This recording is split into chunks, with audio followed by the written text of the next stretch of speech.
O Senhor esteja convosco. Ele está no meio de nós. Proclamação do Evangelho de nosso Senhor Jesus Cristo, segundo São Marcos. Glória a vós, Senhor.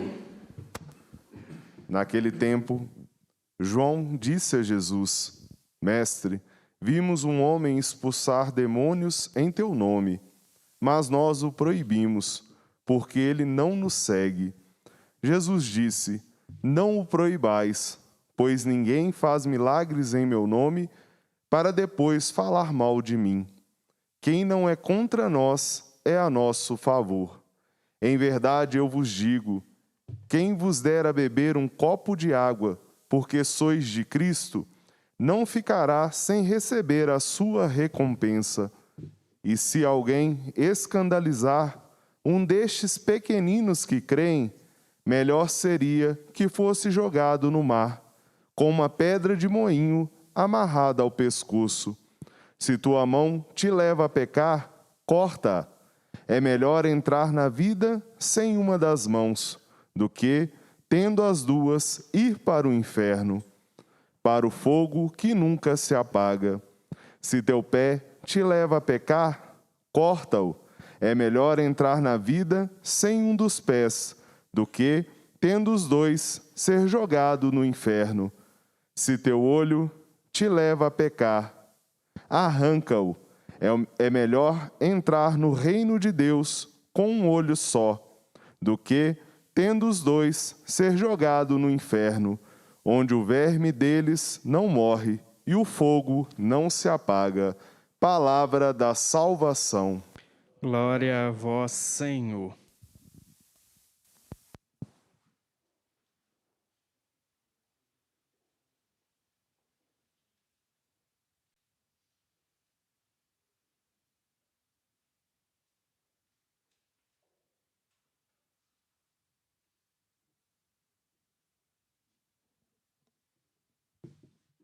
Reverendo Diácono Rodrigo, amados irmãos e irmãs, o Evangelho, ele não nos pertence. A Igreja, ela não nos pertence. Nada disso está na nossa posse.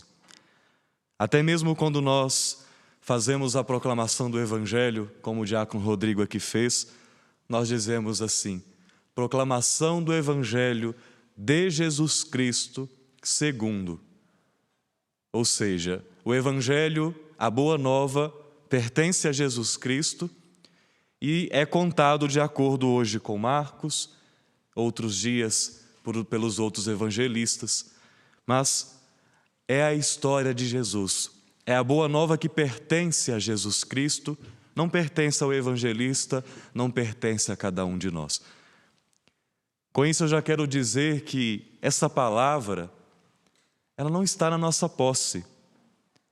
Ela não é uma ferramenta nas nossas mãos, onde nós a utilizamos de acordo com a nossa vontade. Mas é o contrário. Somos nós que estamos abaixo desta palavra. Até porque essa palavra é o próprio Cristo. Essa palavra é o próprio Jesus. Essa palavra, quando eu me preparo, por exemplo, para poder fazer uma homilia, não se trata de olhar para esta palavra e falar aquilo que eu quero falar, aquilo que eu simplesmente entendo, aquilo que eu acredito como sendo a verdade. Mas sou eu que estou a serviço dessa palavra. É essa palavra que deve me guiar. É ela que deve dizer para mim: olha, o caminho é esse. O caminho que a igreja apresenta é esse. Então, eu estou a serviço da igreja, eu estou a serviço da palavra. Jesus Cristo é, portanto, aquele que está no centro de todas as coisas e Ele é Deus. Ele quem é o nosso Senhor, é Ele, dizendo com uma linguagem bem simples, é Ele que dá as cartas, tanto na nossa vida quanto em tudo aquilo que diz respeito a este mundo. E se tudo pertence ao Senhor, nós somos chamados a nos desapegar da posição que às vezes nós queremos ter diante da igreja, diante do Evangelho e das outras propriedades que podemos ter na vida. Nós ouvimos no Evangelho, na primeira leitura, uma história semelhante, em que algumas pessoas que estavam fora do grupo estavam realizando milagres ou estavam profetizando em nome de Deus. Mas veja, eles não estavam no grupo, eles estavam fora daquele grupo. Mas aquelas pessoas que estavam dentro do grupo começam a ter ciúmes, começam a ter uma atitude em que quer excluir o outro, dizendo primeiro para Moisés e no Evangelho dizendo para Jesus: olha, esses homens que estão profetizando, eles não estão junto conosco, eles não estão aqui no grupo. Vamos então tomar uma atitude para que eles não mais falem em nome do Senhor. Nós não podemos ter essa atitude porque o Evangelho de Jesus, a palavra, a igreja, está muito além daquilo que nós entendemos como o nosso grupo, como aquilo que está ao nosso alcance. A gente às vezes age como aquela criança, muito natural, sobretudo da idade, em que ela tem um brinquedo e ela não quer dividir aquele brinquedo. A criança pequenininha, ela tem aquilo ali nas suas mãos e muitas vezes ela quer ficar com aquilo para ela. Não, isso é meu. A mamãe é minha, o papai é meu. A criança, ela vai, até mesmo como um desenvolvimento da linguagem, ela vai trazendo as coisas para si. E às vezes nós vamos continuando a nossa vida, nós vamos crescendo e vamos realizando o mesmo esquema de achar que a igreja é nossa, de achar que o Evangelho é nosso, de achar que as coisas de Deus, elas devem acontecer da maneira que eu quero e não da maneira que Deus quer. Moisés diz: tem ciúmes por mim? Quem dera que todo o povo do Senhor fosse profeta e que o Senhor lhe concedesse o seu Espírito. Infelizmente, quantas pessoas que ajudam tanto nas nossas comunidades, nas nossas paróquias, agem como se fossem donos da igreja, como se aquela igreja pertencesse a elas. Mas é sempre o contrário, somos nós que estamos a serviço da igreja. Somos nós que estamos a serviço do Senhor. Não é essa igreja que nos pertence. É o Espírito Santo, é o próprio Senhor que faz com que a sua dinâmica aconteça neste mundo e não nós. Até mesmo os nossos bens materiais, vai dizer a segunda leitura, até os nossos bens, eles não nos pertencem. Nós trabalhamos por eles, nós lutamos para que possamos realizar os nossos sonhos, o sonho da casa, do carro, de comprar isso ou aquilo, mas até mesmo os nossos bens, eles não são nossos. Se o Senhor não nos permitisse conquistá-los, se o Senhor não nos ajudasse, não seria possível tê-los. Até porque é o Senhor que fez com que tudo fosse criado. É o Senhor que criou a prata, o ouro. Isso tudo está na mão do Senhor. E continua a leitura de Tiago: quando o ser humano, ele deixa de buscar ao Senhor, aquele que criou todas as coisas, e começa então a se colocar em posse das criaturas, ele começa a deslocar o seu olhar de Deus para as coisas e para as pessoas.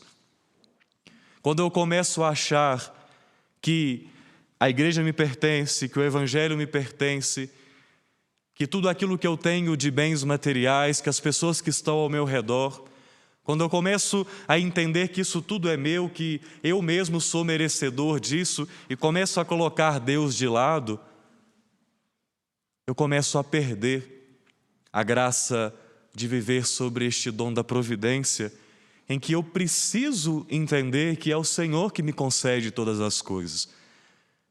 Gente, se o Senhor não quisesse, nós sequer estaríamos aqui nesta igreja em oração, porque tudo está sobre a autoridade do Senhor. Tudo está nas mãos do Senhor. E quando nós esquecemos disso, nós podemos chegar a um ponto mais drástico que as Sagradas Escrituras várias vezes nos colocam: a idolatria, de achar que Deus, Ele está ao meu serviço, que Deus, Ele está à disposição do meu querer, que as coisas devem acontecer da maneira que eu quero e não de acordo com aquilo que Deus quer. Olhar para tudo aquilo que foi criado com esse olhar nos afasta de Deus. E a consequência desse afastamento, nos diz o Evangelho, é a condenação de vivermos longe de Deus. Aqui o Evangelho utiliza a palavra inferno, mas ainda não se tem aqui nessa época essa concepção tão profunda como a igreja tem a respeito do que é o inferno. E na verdade a palavra aqui melhor utilizada seria a geena. Tanto é que a Nova Bíblia da tradução oficial da CNBB já substitui a palavra inferno aqui neste evangelho pela palavra geena. A geena era um lugar a sudoeste de Jerusalém em que as pessoas colocavam lá o lixo. Lá neste lugar havia um fogo que queimava constantemente. E aí então, à medida que as pessoas jogavam um lixo lá naquele lugar, o lixo ia sendo consumido pelo fogo. Então a geena aqui no Evangelho é a figura clara de um lugar que queima o tempo todo, de um lugar onde as coisas são descartadas e elas queimam, elas vão sendo destruídas. Aqui o evangelista então se utiliza dessa imagem que é muito forte para poder falar sobre esta condenação daqueles que não quiseram estar junto ao Senhor. Às vezes nós pensamos, como é que Deus, na sua infinita misericórdia, permite que haja um inferno onde o ser humano passaria toda a sua eternidade em sofrimento? Mas a verdade é que, como eu acabei de dizer para vocês, estar nesta geena, estar no inferno, como ensina a igreja, é estar num lugar onde nós mesmos escolhemos por estarmos separados do Senhor. E como diz um santo da igreja, que agora não me recordo exatamente o nome, mas ele diz: se nesta vida eu não quero amar a Deus, se nesta vida eu não quero buscá-lo, por que é que na eternidade eu viveria com Ele? O inferno é essa separação total do Senhor, que eu e você podemos construir no nosso coração, mas que de maneira alguma Deus quer isso para cada um de nós. Deus quer que nós estejamos diante dEle, a reconhecer que Ele é o Senhor, que Ele é aquele que tem força para poder nos salvar, para salvar aquelas pessoas que nos amam, e se nós confiarmos a nossa vida a Ele, de forma alguma o nosso destino será esta condenação eterna, mas será viver a alegria eterna junto dEle.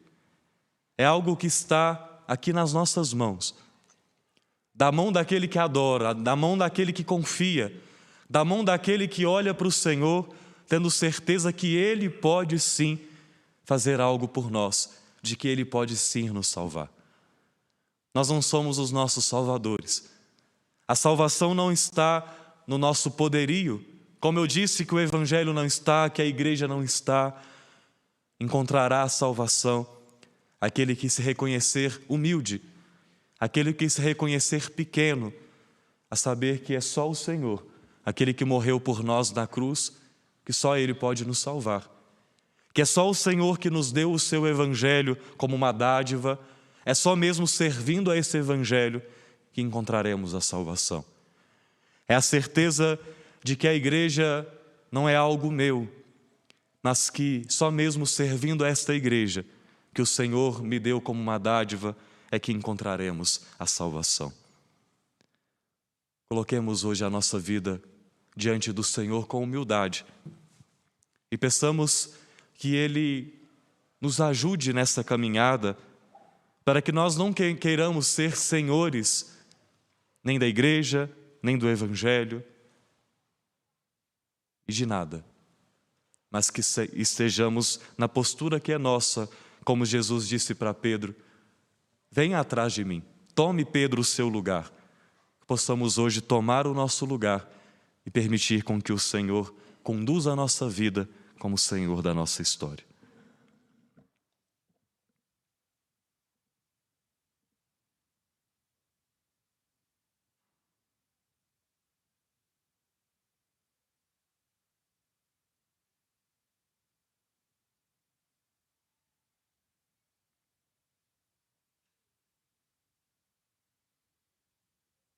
Coloquemo-nos de pé e professemos a nossa fé. Creio em Deus Pai, Todo-Poderoso, Criador do céu e da